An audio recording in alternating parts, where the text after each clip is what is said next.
Yes, thank you very much, Mr. Benkett. I'm very honored to be here, and I will not waste time in mentioning all the names, but it's very satisfying to be in the company of such very distinguished people here, both from Indonesia, from Azerbaijan, from Pakistan, from here, from ICYF and OIC Youth Indonesia, and our colleagues, also my colleagues from YFK who are here. So very quickly, I will just first I'll just say that we're very concerned about Ms. Kepchak, as you mentioned, Ms. Benkett, that she's unable to join us because her location is very close to the conflict area. I hope she's okay, and we pray for her and all the people in that region, and deeply concerned about this. So again, thank you to IC Youth Indonesia and YFK, our team here, for organizing this and to discuss. I look forward to listening to specifically to Mr. Zahidov, his assessment since he's there on the ground, and also Mr. Husseinov. But I just would like to mention three or four very quick points. First of all, I'd like to say something about the role of Azerbaijan. Azerbaijan as a country, I think it's a matter of great satisfaction should be for the OIC generally as an organization, but also for the many countries who have excellent relationships with Azerbaijan, to notice and to note the very positive diplomatic role that Azerbaijan has been playing in this region. So in times of conflict, when different types of reports and different types of people are questioning the positions of Azerbaijan, the positions of Armenia, I think it's very important to emphasize that Azerbaijan has been a very positive player in this region. And I think it's very commendable the way the Azerbaijani diplomacy has handled the conflict on Nagorno-Karabakh since 1992, 91, 92, and 93 and 94, very positively. And just one look at the way Azerbaijan has managed its relationships in the immediate aftermath of the start of this conflict shows everyone the positive role that Azerbaijan has been playing for peace and stability in the region. So it's very key, it's very important to emphasize and reiterate the fact that Azerbaijan has been a force for peace, Azerbaijan has been a force for stability in the region, and Azerbaijan has exercised a lot of restraint over the past 2 decades, more than 2 decades on this conflict. So this is a key point. Another thing is, I think it's, as we, an organization, the YFK, International Kashmir Lobby Group, Youth Forum for Kashmir, we're working on Kashmir conflict. And we've been watching how Azerbaijan has also conducted itself and managed this conflict over Nagorno-Karabakh. And I would like to emphasize and highlight the very impressive way in which Azerbaijani diplomacy has went about or reacted in the aftermath of the beginning of this conflict again. So I noticed, for example, the very positive role and the language used by Azerbaijani diplomats worldwide. For example, I think it's very commendable also the way the OIC has fully and strongly backed Azerbaijan, but also I'm impressed by the way the Azerbaijani diplomats actually went about garnering diplomatic and political support in the aftermath of the recent breakout of hostilities. So I, for example, was reading the article written by His Excellency, the Ambassador of Azerbaijan to the OIC.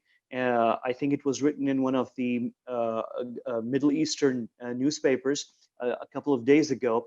And the way he lobbied for Azerbaijan's diplomatic position with regards to Nagorno-Karabakh was really very impressive. Just 3 days ago, we had the ambassador of Azerbaijan to Pakistan in Islamabad, here where I am.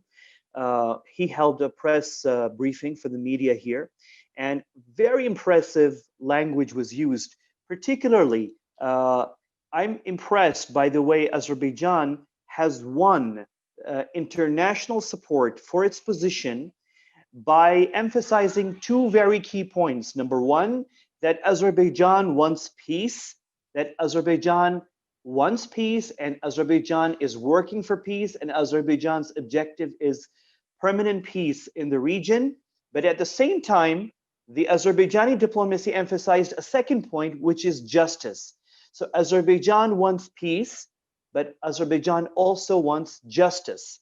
And I thought this clarity in the Azerbaijani diplomacy and Azerbaijani diplomatic language is very impressive because it tells the world and it emphasizes the fact that Azerbaijan wants peace, number one, and number two, that Azerbaijan's objective is peace with justice. And justice means that Armenia needs to do the right thing, and which is to comply with the international law and the United Nations Security Council resolutions and withdraw from the territories that Armenia occupies. A third point which I'd like to highlight as well is the way, and I'm mentioning these points, why? Because these points show how Azerbaijan has won a lot of the international support.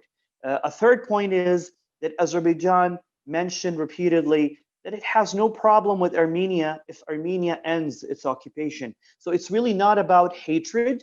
It's not about spreading hate.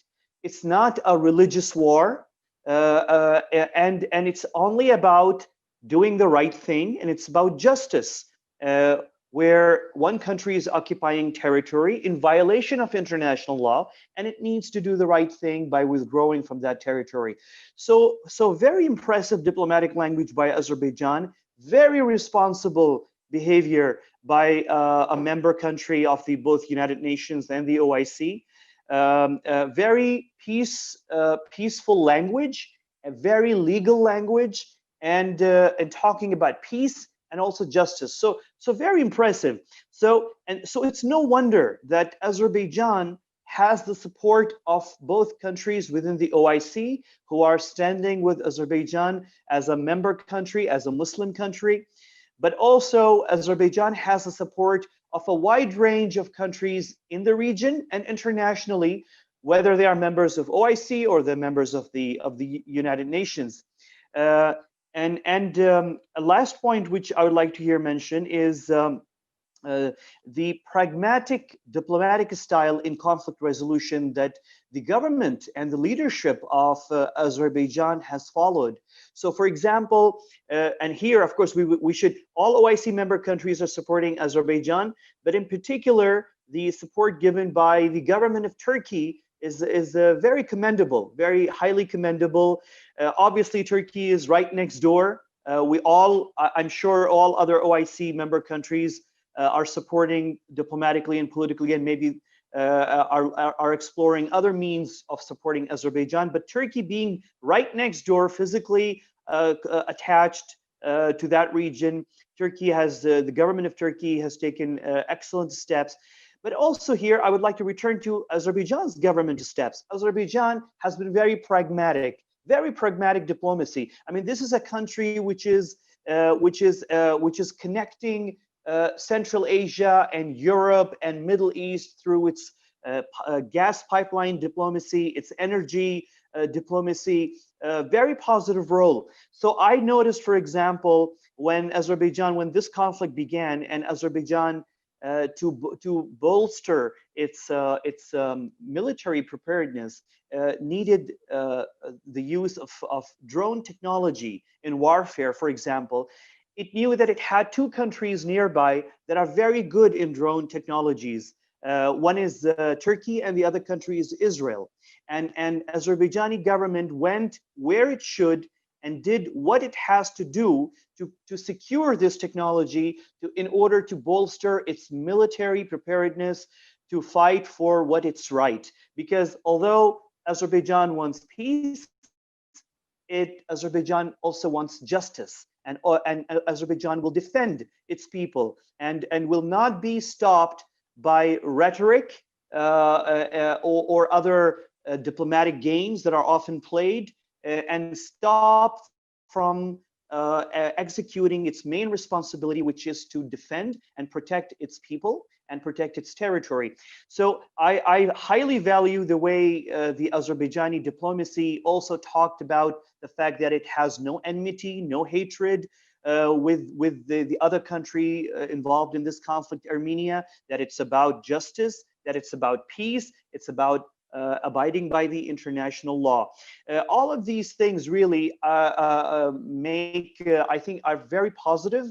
It's a good thing that a member country of the OIC is offering such a positive example to the world as being a very positive player in its own region and being very clear about conflict resolution, about wanting peace in the region, but also defending what is right and asking for justice.